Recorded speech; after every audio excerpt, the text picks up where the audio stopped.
All right, guys, welcome to the YouTube 101 panel. I'm one of your hosts, co-founder of The Nerd Cave, host multiple podcasts as well, Derek Diamond, and I am joined along with the esteemed... We'll go in line. Zach Dykes, also co-founder of the Nerd Cave podcast and all of that jazz. And I'm joined along with the man that does everything. Oh, that's me. Yes, that's you. I was giving you a good title, man. Oh, that's the first time. Things happen. My name is Chris Kiku Kubiak. I am the co-founder of Neek the podcast and also the host of Nerd Life with the same name on YouTube. And I don't get a cool title, but I am Robbie. Robbie Rawls. I am also with the Nerd Cave Network, which is over there, which we are separated. But I'm glad to be here. I'm the condiment in But the Nerd Cave sandwich. when we get done with this, we can say reunited, and it feels so good. That's the kind of jokes you're going to get here tonight, guys. So feel free to go ahead and leave. And you can check out more jokes on our weekly shows that we do. Wait, So, when did I agree to this? Like months Just ago. now. Oh, I'm Yeah. locked in. That's what it is. I'm Yep. locked in. you signed the contract. I did. So we're here to talk about the panel is called YouTube 101, but I'm sure we'll talk about other forms of video as well with, Facebook Live. Really, every form of social media is getting into the video game. So, The video game. yeah, I thought about that pun earlier. Okay. So how did you guys, and Zach, we can start with you, because you delve much more into the video stuff than I do. Mm-hmm.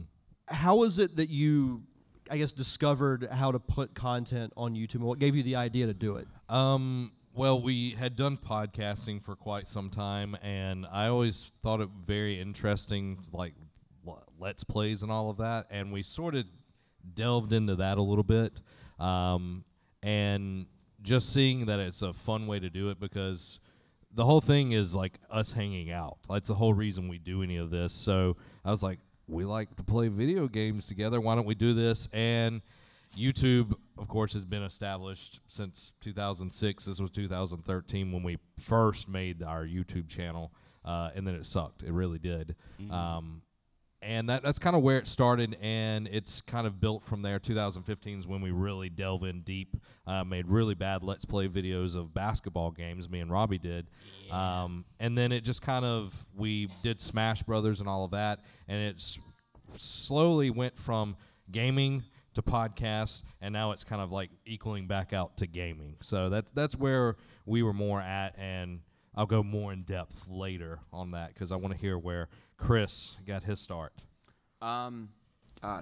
We were doing Neek the podcast through Google Hangouts, which would automatically upload to YouTube, but we were really only interested in doing audio. And we started every show off as a skit that I wrote, and I started to get really frustrated with the fact that a lot of the ideas I had could only be done in a form where you had to see it, sight gags, me falling, me getting punched, things of that nature. So I did one for Neek, and the guys weren't too thrilled about it, and I was like, well, if you don't want to do that, I do. So I started Nerd Life, and we started doing sketch comedy based in the nerd world, parroting, things that we see every day in our world. Like we just did one, Derek was a part of it, called Gotham Undercover. You don't really ever get to see the police besides, Commissioner Gordon, when it comes to the DC universe. So we were like, well, what about regular cops? What would they do? And then, also they're probably pretty clueless considering Batman has to clean up all their messes. And then, I branched out from there because on Neek we would do reactions or we would do reviews and whatnot. So I decided, hey, I should do this in a unicorn costume because that would be rad. And then through Pensacon, I kept doing celebrity interviews and making them funny and more friendly, like really getting to know the artist and not just asking questions like, so, what's your next project? But like I just interviewed Michael Rowe, Deadshot from Arrow this week, and me and him sang a duet. So, things like that. I also got started with me and Zach decided to do For the Win Fridays. That is Then where it changed to Tuesday and then to Wednesday. It just became For the Win because if we put a date on it, then we're stuck.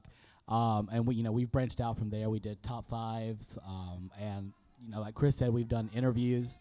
We try to make them as fun as possible, but we've enjoyed putting out video content along with our audio with podcasts and stuff like that. So, and doing stuff with video, as you guys have all mentioned, you can do a variety of things, whether it be skits, let's plays, interviews. Do you guys have a particular favorite that you like to do? Anything where the camera stays stable.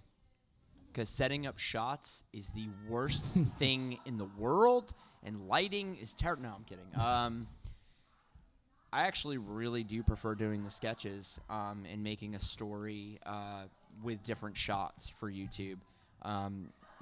That's where you get to like the pinnacle of being creative, is when you're setting up multiple shots and trying to tell your story and get your punchlines in and all that stuff, while maintaining good visual cues so people don't get bored with it just being bam right in your face. Yeah. Mine, it's kind of developed. I got really crazy into Let's Plays for a while, wanting to put out 5 a week, and it got really, really tedious. Kind of got burnt out on it. And then I was like... My newsfeed thanks you. Yes. So I was like, okay, starting this new year, I was like, I'm going to do a little bit more live streaming. And I've been live streaming Resident Evil 7, and it has taken off pretty well. I get about 2,000 views each of my live streams now. So, like, having that, it's like, okay, 2,000 views, I feel good about myself. And I actually get to play a video game more than 30 minutes, because I'd sit down, I'd come home from work, I'd be like, okay, all right, now let me edit, upload, okay, that's done for tomorrow, and then it would be 10, 11 o'clock. And I'd go to bed and get up for work. And that was just a continuous cycle. So live streams has really become a favorite of mine. And then when we've done the all-day live streams has been extremely fun as well. So what is yours, Derek? I think I'd go with the all-day live stream as well, just because you have a variety of stuff. We'll play Rock Band for a while, then we'll take a little break, and then we'll play Overcooked, which is a game that you introduced. Love it. I mean, definitely play it if you haven't yet. It's a very, very fun game. We even do cooking segments with Robbie. Robbie goes into Zach's kitchen and usually cooks something with peanut butter. Yeah, both recipes have been with peanut butter. I like peanut butter, so what can I say? But no, it's good, though. And all the stuff you've made has been very good. I appreciate it. And I think, doing the YouTube stuff has also, because I have a background in film and TV production, it allows me to really use that in the content that we make. So kind of making, not necessarily a transition, but adding the video to the audio has been a really, really fun thing. So with me, it's the all-day stuff because you have so much variety. Mm-hmm. Robbie? I enjoy doing interviews because you have somebody that you're going to do this person, not do, but you know what I'm saying. No, we saw the JDF interview, bro. Did you enjoy that? Because I did. I know you did. Anyway, where you're able to come up with questions, and even though it's maybe 5 to 10 minutes, it's super gratifying. And sometimes when you meet somebody that you grew up and idolizing, and you're able to sit there and you're able to talk to that person and you're able to record yourself talking to that person, not only does it make you feel good, but you're able to send that out into the world, through YouTube, Facebook, and people get to, you're entertaining them by talking to us, whoever you're talking to.